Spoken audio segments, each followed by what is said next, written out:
விடுதலை சிறுத்தை கட்சி தொடர்ந்து பல தேர்தல்களில் திமுகவுடன் கூட்டணி அமைத்து போட்டியிட்டு வந்தது. ஆனால் 2026 சட்டமன்ற தேர்தலை முன்னிட்டு கூட்டணிக்குள் பதட்டம் அதிகரித்து வருகிறது. இந்த முறை 10 தொகுதிகளை கோரியிருந்த விசிகாவுக்கு மிகவும் குறைவான இடங்களை மட்டும் ஒதுக்க திமுக முன்வந்ததாக கூறப்படுகிறது. கூட்டணியில் புதிய கட்சிகள் இணைந்துள்ளதால் கொஞ்சம் விட்டுக் கொடுங்கள் என திமுக தரப்பிலிருந்து கோரிக்கை வைக்கப்பட்டுள்ளது. இந்த சூழ்நிலையில் கட்சி தலைவர் தொல் திருமாவளவன் சமீபத்தில் வெளியிட்ட வீடியோவும் கவனம் பெற்றது.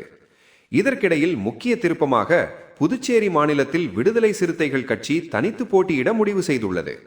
தொல் திருமாவளவன் வெளியிட்ட அறிவிக்கையில், கடந்த தேர்தல்களில் கூட்டணிக்காக பல சமரசங்களை செய்தோம் என்றும் ஆனால் உரிய ஒத்துழைப்பு கிடைக்கவில்லை என்றும் தெரிவித்துள்ளார். மேலும் இந்த முறை 3 தொகுதிகளை கேட்டிருந்த போதும் இதுவரை எந்த தொகுதி ஒதுக்கப்பட்டுள்ளது என்பதில் தெளிவு இல்லை என்றும் குற்றம் சாட்டியுள்ளார். இதனால் ஊசுடு, நெட்டப்பாக்கம், உழவர்கரை ஆகிய 3 தொகுதிகளில் தனித்து போட்டியிட தீர்மானித்துள்ளதாக அவர் அறிவித்துள்ளார். அதே நேரத்தில் மற்ற தொகுதிகளில் கூட்டணி வேட்பாளர்களுக்கு ஆதரவு தொடரும் என்றும் தெரிவித்துள்ளார். இந்த முடிவு கூட்டணியில் மேலும் பிளவை உருவாக்குமா அல்லது புதிய அரசியல் மாற்றத்துக்கு வழிவகுக்குமா? காலமே பதில் சொல்ல வேண்டும்.